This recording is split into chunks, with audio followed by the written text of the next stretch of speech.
তো গাইস তোমরা সবাই কেমন আছো? আশা করছি তোমরা অনেক ভালো আছো, আর তোমাদের দোয়াতে আলহামদুলিল্লাহ আমিও অনেক ভালো আছি। তো গাইস দেখতে পাচ্ছ স্কুটি মেস্ট্রো।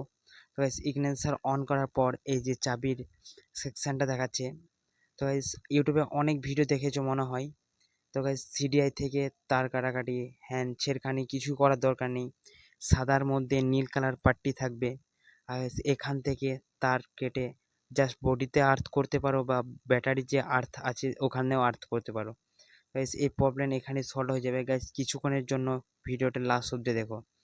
তো গাইস আমার সেলফের সুইচটাও খারাপ ছিল, তাই সেলফের সুইচটাও চেঞ্জ করে দিলাম, দেখতেই পাচ্ছ। আর গাইস চাবি অন করার পর এই যে চেক ইগনিশনের চেক লাইটটা থাকবে, কোনো মতে থাকবে না, আর হেঁটে যাবে। তো গাইস বিভিন্ন রকমের রং ভিডিও থেকে বেঁচে থাকো, আর আমার ভিডিও আমাকে সাবস্ক্রাইব করে নাও আমার টেকনিক্যাল নতুন নতুন ভিডিও পাওয়ার জন্য। গাইস এই ভিডিওটা যদি ভালো লাগে থাকে অবশ্যই লাইক কমেন্ট শেয়ার করবেন। তো আজকের ভিডিওটা এ পর্যন্তই, দেখা হচ্ছে কোনো নেক্সট নিউ ভিডিওতে।